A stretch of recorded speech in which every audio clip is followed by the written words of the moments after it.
Salam alaikum, Azul Fallaouen, alhamdoulilah, rakom gar bkhair.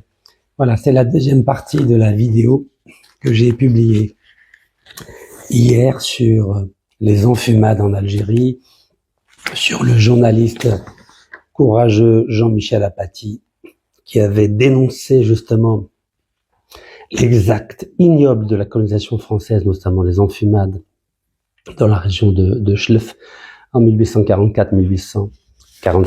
Et je vous avais parlé aussi du philosophe français, le philosophe le plus riche du monde, Michel Onfray, qui avait traité le Maroc d'État voyou, qui était favorable, qui est toujours favorable à la décolonisation du Sahara occidental, c'est-à-dire à l'organisation d'un référendum au Sahara occidental, et qui était même favorable à discuter avec l'Algérie pour parler des problèmes d'immigration en France. Donc ça, c'était 2023-2024. Et tout d'un coup, il y a quelques jours, le même philosophe qui disait du bien de l'Algérie s'est complètement retourné contre l'Algérie en disant que le danger, ce n'est pas la Russie, c'est l'Algérie. Le danger est algérien. Voilà ce qu'a dit le philosophe français le plus riche du monde, qui a publié plus de 100 livres, qui a une surface intellectuelle colossale, qui s'était même rendu en Algérie sur les traces d'Albert Camus, et il en avait fait un livre qui s'appelle L'ordre libertaire, la vie philosophique d'Albert Camus aux éditions Flammarion. Alors, je vous disais lors de la précédente vidéo, comment se fait-il que l'Algérie, qui avait un prestige absolument phénoménal dans les années 60, dans les années 70, dans les années 60 pour avoir sorti le colonialisme français, dans les années 70 pour avoir soutenu tous les mouvements de libération nationale dans les 4 coins du monde, que ce soit en Afrique, en Asie, en Amérique latine, en Europe avec l'IRA irlandais. Comment se fait-il qu'après tant d'exploits diplomatiques avec la libération des otages américains au Vietnam et en Iran en 81, comment ça se fait qu'aujourd'hui on n'est pas capable de saluer, mais de façon concrète, pas simplement de façon artificielle, des journalistes comme Jean-Michel Apathy? Voilà, je retrouve sa photo. Voilà, Jean-Michel Apathy. Normalement, on doit l'honorer, l'inviter, organiser des conférences pour justement exercer le fameux soft power dont je vous ai parlé dans la précédente vidéo, le fameux soft power, le quwwa na'ima en arabe.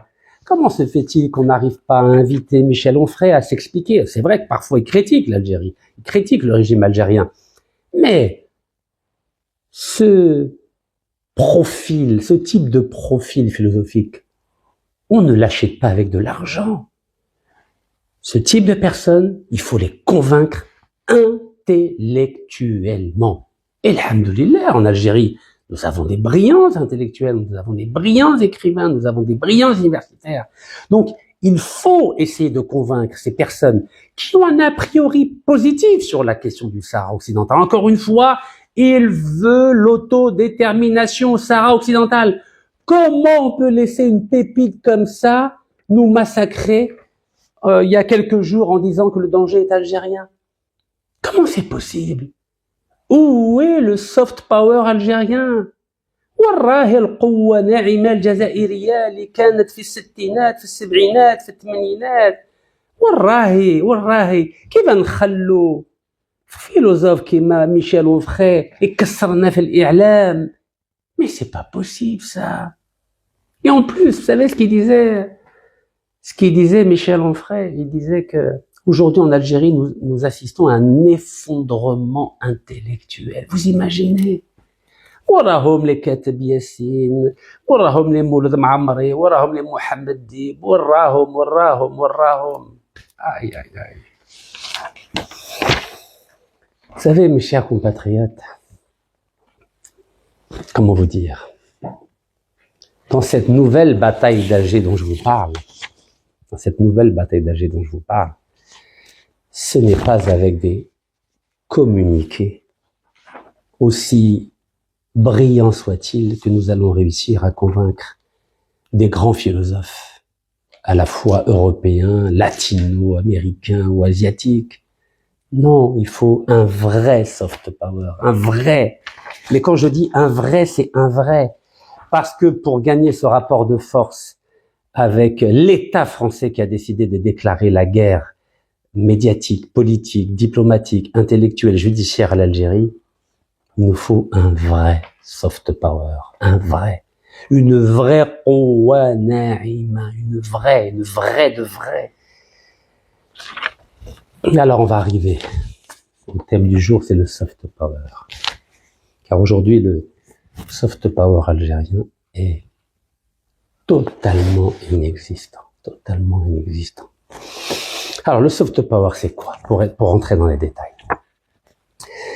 Le soft power, mes chers compatriotes, donc c'est un concept qui a été développé donc par Joseph Nye, qui était sous-secrétaire d'État donc à la sécurité nationale de l'administration Carter. Carter était président entre 1976 et 1980 aux États-Unis. Et le principe de ce concept, c'est de coopter au lieu de contraindre, c'est-à-dire séduire plutôt que forcer. Et donc Joseph Nye, qui s'est retrouvé ensuite secrétaire adjoint à la défense de Bill Clinton, vous savez, aux États-Unis, quand un élément est bon, on le reprend.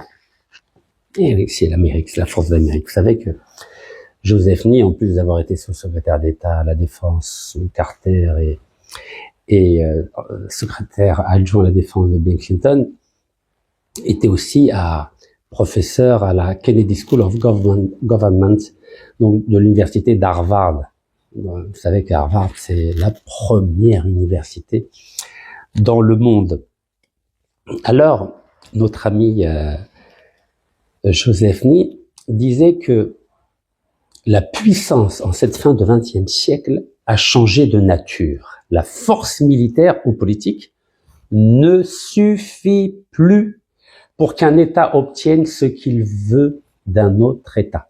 Donc je répète, la force militaire ou politique ne suffit plus pour qu'un État obtienne ce qu'il veut d'un autre État. Prenons l'exemple de l'Algérie et de la France. L'Algérie ne veut pas que la France reconnaisse la marocanité du Sahara occidental. Ce n'est pas avec un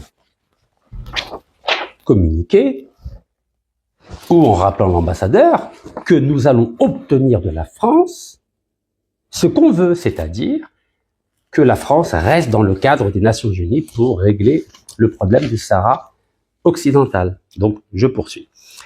Et il dit que l'hégémonie, c'est-à-dire la domination, au-delà de la réalité crue des rapports de force, c'est toujours conjugué avec la séduction.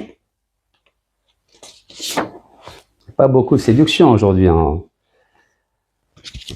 de la part de l'intelligentsia algérienne en France. Mais il y a des séductions de l'ambassadeur d'Algérie à Washington. Vous avez vu l'entretien absolument extraordinaire, étonnant, inhabituel, iconoclaste qu'il a accordé donc à USA Today et donc une journaliste américaine.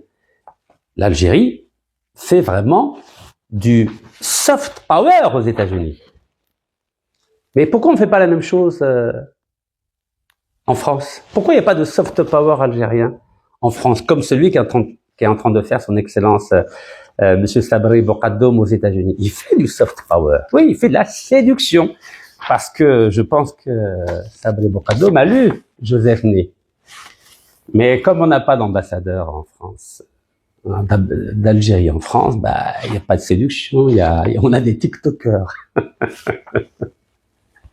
Nous avons des TikTokers qui font office de soft power en Algérie, puis en France, pardon. Et après, on laisse on laisse les diplomates, les politiques, les juristes, les juges comme Trévidic qui dit allez, il faut un coup d'État en Algérie, il faut renverser le régime. Voilà, c'est eux qui font office d'ambassadeurs, polyglottes, des gens qui maîtrisent le verbe, qui maîtrisent les éléments de langage. Bon, vous avez compris, il y a un décalage énorme entre la stratégie que l'Algérie adopte aux États-Unis, qui est là, tout en haut, et la stratégie que nous adaptons en France, et qui nous amène tout droit à la catastrophe. À la catastrophe. Nous n'avons ni choisi de remettre un ambassadeur, ni voulu rompre les relations diplomatiques. Et il ne faut pas rester au milieu. Il faut choisir. Il faut choisir.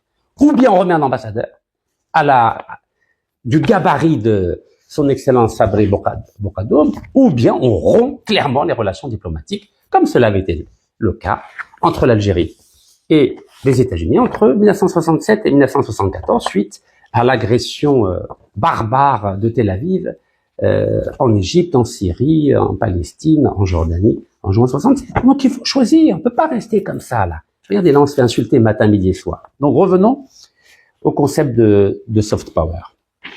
Donc, Joseph Nye, encore une fois, Joseph Nye, il affirme que la puissance américaine n'était pas en déclin, parce qu'on parlait beaucoup de déclin dans les années 70-80, puisque le concept de puissance n'était plus le même et devait être reconsidéré. Donc, encore une fois, ce concept de Rouwa Naïma, de soft power, de pouvoir doux, a été développé par Joseph Nye en 1990. Donc Joseph Nye, il soutenait que désormais les États-Unis disposaient d'un avantage comparatif nouveau qui était amené à jouer un rôle croissant à l'avenir. Alors de quoi parlait-il?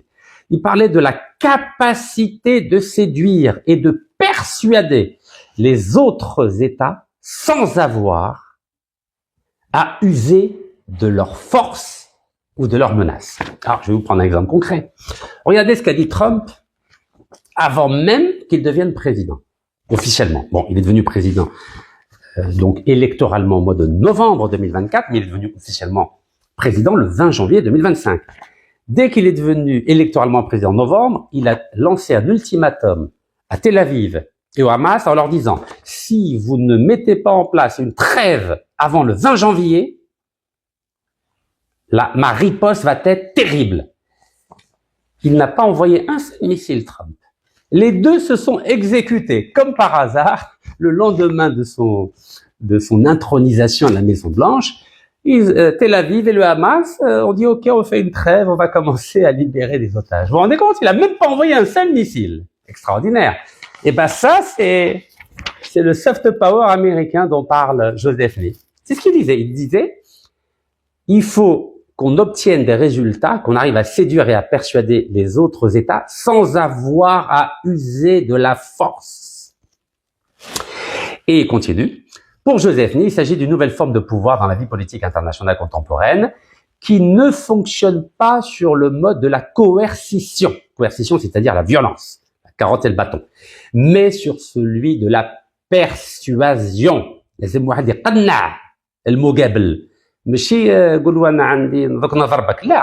Faut convaincre. Par exemple, comme je vous ai dit pour notre ami Michel Onfray, qui a 215 millions d'euros de fortune personnelle, on ne peut pas l'acheter, on ne peut pas le frapper, on peut juste le convaincre avec des vrais arguments. Et ça fait partie du soft power, du pouvoir doux au Naïm. Donc je poursuis.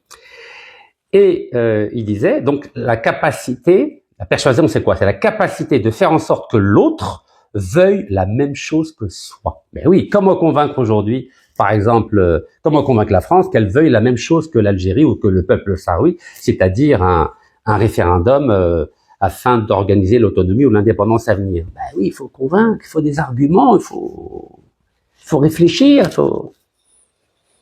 Comment dirais-je? Là, dans le communiqué du ministère des Affaires étrangères, il y a zéro argument. Excusez-moi, mais il n'y en a aucun. Vous pouvez le lire et le relire, il n'y en a aucun argument. On ne va pas convaincre ni les États-Unis, ni les Russes, ni les Anglais, ni les Chinois, ni les Français, qui ont On répète toujours les mêmes arguments de l'ONU, de l'ONU, de l'ONU, de l'ONU, qui datent de 50 ans. Regardez, les États-Unis ne parlent pas d'ONU, la France ne parle pas d'ONU, l'Angleterre ne parle pas d'ONU, la Chine ne parle pas d'ONU, la Russie ne parle pas d'ONU. Vous avez entendu la Russie parler d'ONU quand il s'agit de Crimée? Pas du tout. Elle ne parle pas d'ONU. Parce que si elle parlait d'ONU, ils ne pourraient pas envahir la Crimée. Eh oui. Et les États-Unis, vous croyez qu'ils ont parlé de l'ONU quand ils ont dit qu'on va faire de Gaza un nouvel État américain? Non. Vous croyez que les Chinois, ils parlent de l'ONU quand ils disent qu'ils veulent récupérer Taïwan? Non, il n'y a pas d'ONU. L'ONU, c'est démodé. C'est fini l'ONU. Ça marchait dans les années 60, dans les années 70. Aujourd'hui, ça ne fonctionne plus. Je poursuis.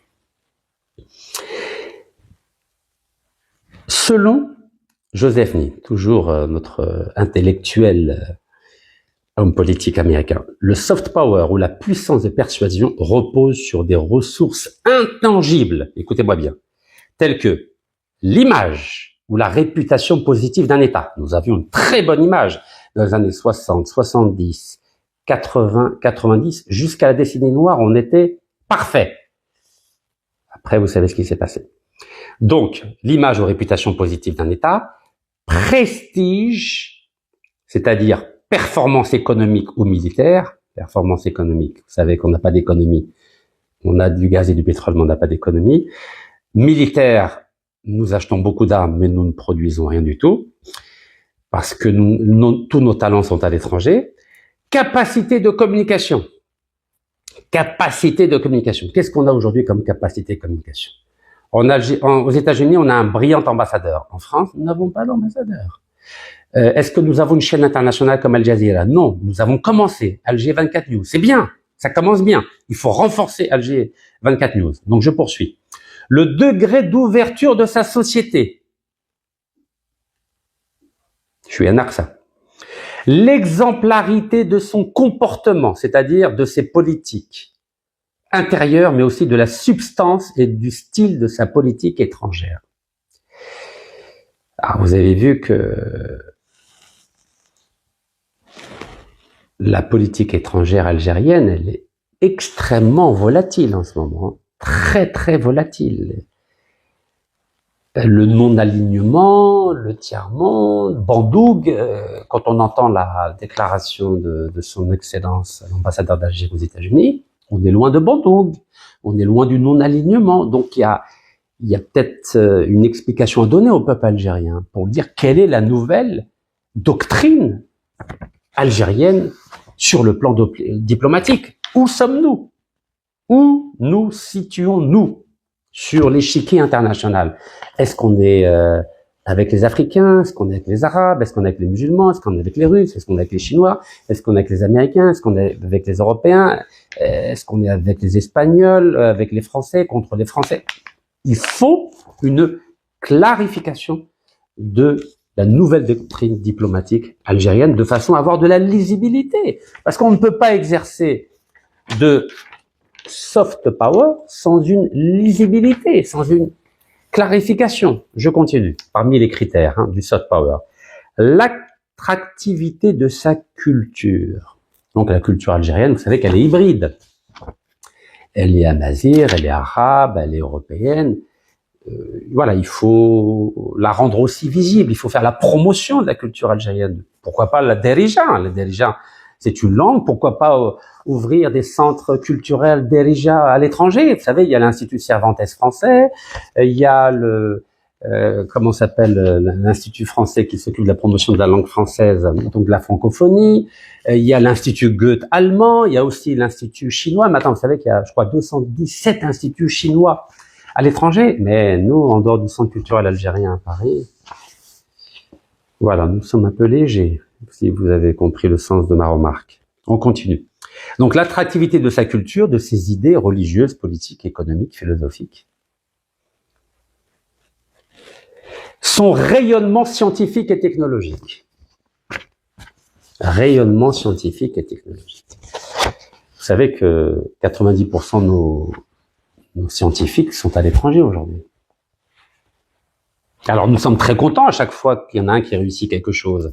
Nous le célébrons, mais il réussit à l'étranger, il réussit pas à l'Algérie. Et vous savez que je milite pour l'ouverture d'un consulat d'Algérie en Californie, à San Francisco. vous le savez. Et alhamdoulilah, en juillet 2024, le président Sir Abdelmajid Tebboune a signé un décret pour l'ouverture d'un consulat général d'Algérie dans la Silicon Valley. Silicon Valley à San Francisco, là où il y a 90% de toutes les entreprises de nouvelles technologies dans le monde. Il a signé un décret, il a même prévu un budget. Juillet 2024. Donc moi, je m'attendais à ce que le consulat soit ouvert, je sais pas, en septembre, octobre, novembre, juste après les élections présidentielles 2024. On est en mars 2025. Et il n'y a toujours pas de consulat général d'Algérie à San Francisco, là où il y a 90% de toutes les entreprises mondiales de nouvelles technologies. Le président a fait ce qu'il faut. Il y a Texaha, il y a Sid Raïs. Mais que fait le ministère des Affaires étrangères? Pourquoi il n'y a pas de consulat d'Algérie à San Francisco alors qu'il y a un consulat? Côte d'Ivoire, Sénégal. Sénégal, c'est un petit pays. L'Algérie, c'est le plus grand pays d'Afrique. Depuis 43 ans, il y a un consulat de Côte d'Ivoire, San Francisco. Et je connais parfaitement le consul honoraire, c'est un ami. Et j'étais en contact avec le consul du Sénégal aussi. Je poursuis. La place d'un État au sein des institutions internationales lui permettant de contrôler l'ordre du jour de ces débats. Je répète, la place d'un État au sein des institutions internationales lui permettant de contrôler l'ordre du jour de ces débats et donc de décider de ce qui est légitime de discuter ou non et de figer des rapports de puissance au moment où ils lui sont le plus favorables. Vous n'avez pas remarqué que les États-Unis d'Amérique, quand ils ne veulent pas discuter d'un sujet, hop, ils n'en parlent pas. La création d'un État palestinien, il y a 144 pays qui ont dit oui, nos amis américains ont dit non, car ils ont du soft power, nos amis américains. Ils ont le droit de veto au Conseil de sécurité des Nations Unies. Donc s'ils veulent pas qu'un sujet soit débattu, il ne sera pas débattu. C'est pour ça qu'il n'y a pas d'État palestinien aujourd'hui. Mais j'avais proposé une idée à la diplomatie algérienne. Vous savez pourquoi les Américains n'ont pas voulu qu'un État palestinien? Parce qu'ils ne veulent pas que dans cet État palestinien, le Hamas joue un rôle politique. Donc moi, j'avais trouvé la solution.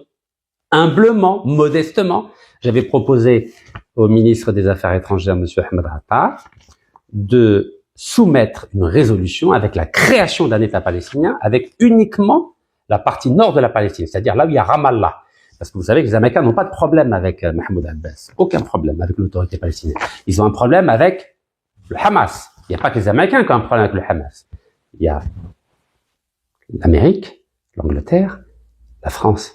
3 des 5 pays qui ont le droit de veto au Conseil de sécurité des Nations Unies ont dit « nous ne voulons pas du Hamas dans le cadre de cet État palestinien ». Donc il fallait être intelligent. Il faut réfléchir un petit peu. Donc puisque vous savez que les Américains, les Français, les Anglais ne veulent pas du Hamas pour accepter l'idée d'un État palestinien, il suffit simplement de reporter à plus tard un moratoire la question de Gaza et s'occuper d'abord de la question de l'autorité palestinienne, c'est-à-dire créer un État à Ramallah. À partir du moment où on a un État palestinien créé avec comme capitale Ramallah, et là, cet État palestinien, il pourra faire la promotion de l'unification de toute la Palestine, c'est-à-dire en intégrant Gaza dans un deuxième temps, mais il aura la légitimité internationale. Mais notre ministre n'a pas voulu tenir compte de ma proposition et aujourd'hui, vous avez vu, quelques semaines plus tard, notre ami Trump a dit que Gaza c'était américain. Vous savez, comment dirais-je, et je vais arriver à la deuxième partie de ma réflexion. Je vais y arriver. Vous savez, dans un pays, nous avons des institutions. L'institution de la présidence de la République, de l'armée, la police, la diplomatie, des finances. Nous avons plusieurs institutions. Et si nous voulons qu'un pays puisse avoir une image, une notoriété, un prestige au niveau international, il faut qu'il soit à l'écoute de toutes les forces vives de la nation, c'est-à-dire à l'écoute des journalistes, des intellectuels, des universitaires, des scientifiques, des penseurs, des philosophes. Il faut qu'il soit ouvert, notre pays. Mais quand certains d'entre nous, et j'en fais partie, faisons des propositions à notre président, à notre ministère des Affaires étrangères, à notre ministre de la Communication, etc., etc., et que aucune de ces propositions n'est entendue, n'est étudiée, bien évidemment que on manque des opportunités importantes de défendre les idées ou les causes qui nous tiennent à cœur. Par exemple, pour la question du Sahara occidental, depuis 10 ans, j'ai proposé l'idée d'un condominium algéro-marocain provisoire pendant 10 années sur le Sahara occidental. Il y aura un référendum pour savoir si les Sahraouis acceptent cette idée de condominium. Et au bout de 10 ans, on poserait la question aux Sahraouis si est-ce que vous voulez rester dans le cadre du condominium algéro-marocain, est-ce que vous voulez l'autonomie, est-ce que vous voulez l'indépendance. Donc on consulterait d'abord maintenant et dans 10 ans les Sahraouis pour savoir si ils approuveraient une de ces 3 hypothèses. Mais notre diplomatie n'en fait qu'à sa tête. Parce qu'ils pensent tout savoir. Ça fait 50 ans qu'on répète la même chose. L'ONU, l'ONU, l'ONU, l'ONU. Et bien aujourd'hui, l'ONU n'a aucune valeur.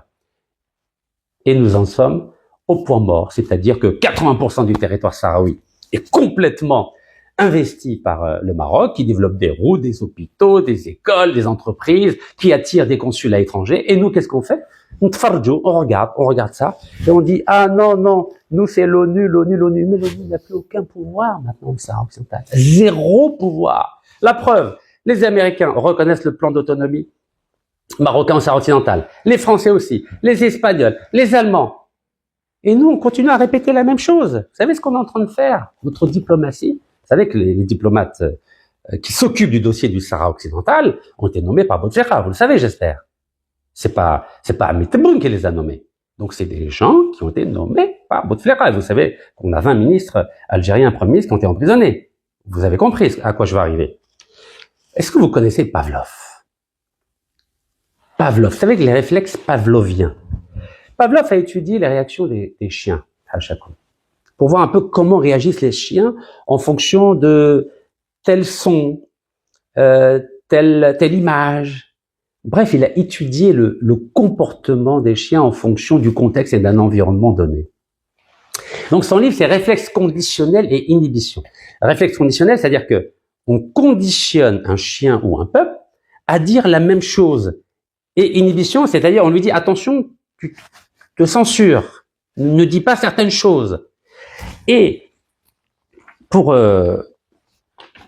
notre ami Pavlov, donc il dit que on peut faire répéter la même chose sans que des animaux ou des peuples ou des citoyens se rendent compte. Ils répètent toujours la même chose. Et donc ceux qui gèrent notre dossier de la diplomatie algérienne sur la question du Sahara occidental répètent comme un réflexe pavlovien la même chose depuis 50 ans, sans aucune réflexion nouvelle, sans aucune créativité. Rien. Vous avez vu Trump, comment il gère le dossier de l'Ukraine? Il dit pas aux Russes, bon, sortez de la Crimée, sortez du Donbass. Non, il dit, on tient compte du contexte actuel, de la réalité actuelle, et on négocie. Et Trump, c'est la première puissance mondiale. Il dit pas l'ONU, il dit pas l'ONU demande à reconnaître la souveraineté totale du territoire ukrainien. Non, il dit, on tient compte de la réalité actuelle. Et notre ami Serge Tchakotine, a écrit un livre qui s'appelle Le viol des foules et la propagande politique. Et il avait été à la même école que Pavlov. C'est-à-dire que les foules, on peut les manipuler comme on veut. Et on leur fait répéter ce qu'on veut. C'est ce qu'on appelle le réflexe pavlovien. Donc moi, vous savez, mes chers amis, je ne suis pas le chien de Pavlov. Et personne va me dire ce que je dois penser ou ce que je dois proposer. Rabbi Subhanahu m'a donné un cerveau pour l'utiliser et pour proposer des idées nouvelles. Et j'entends bien à ce que mes idées nouvelles soient discutées sur la place publique par le peuple algérien. Même si les incompétents qui gèrent le dossier du Sahara occidental ont échoué, il y a toujours la possibilité d'y remédier. صحة سحوركم وصحة رمضانكم إن شاء الله. بارك الله فيكم والتحية الجزائر.